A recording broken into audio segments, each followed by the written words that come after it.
వనానికి వెళ్ళినప్పుడు ఈ పచ్చపచ్చని గడ్డిని చూస్తే, ఈ శుతిమెత్తని గడ్డిని చూస్తే మనసు పులకరించిపోతుంది. రకరకాల పువ్వులు, విభిన్నమైన రంగుల్లో ఉన్న పూలను చూస్తుంటే మనసు ఆనందంతో నిండిపోతుంది. ఇక్కడ పిల్లలు ఆడుకుంటూ ఆనందిస్తారు, పెద్దలు భోజనం చేస్తారు, కబుర్లు చెప్పుకుంటూ ఉంటారు, నడుస్తారు, తిరుగుతారు.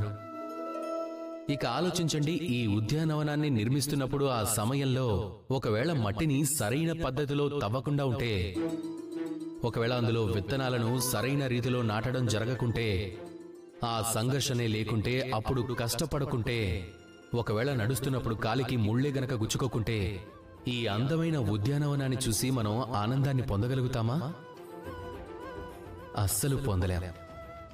ఒకవేళ ఏదైనా నది ఒడ్డున ఒక అందమైన ఉద్యానవనం ఉంటే, దాన్ని మీరు ఆస్వాదించాలి అనుకుంటే ఆ నదిని దాటాల్సి ఉంటుంది కదా.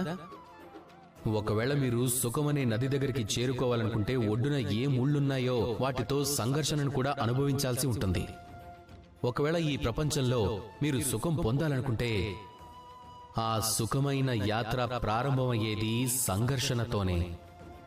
అందుకే ఆ సంఘర్షణను స్వాగతించండి. దాని వెనకే సుఖముంది, అది మీకోసమే ఎదురు చూస్తుంది.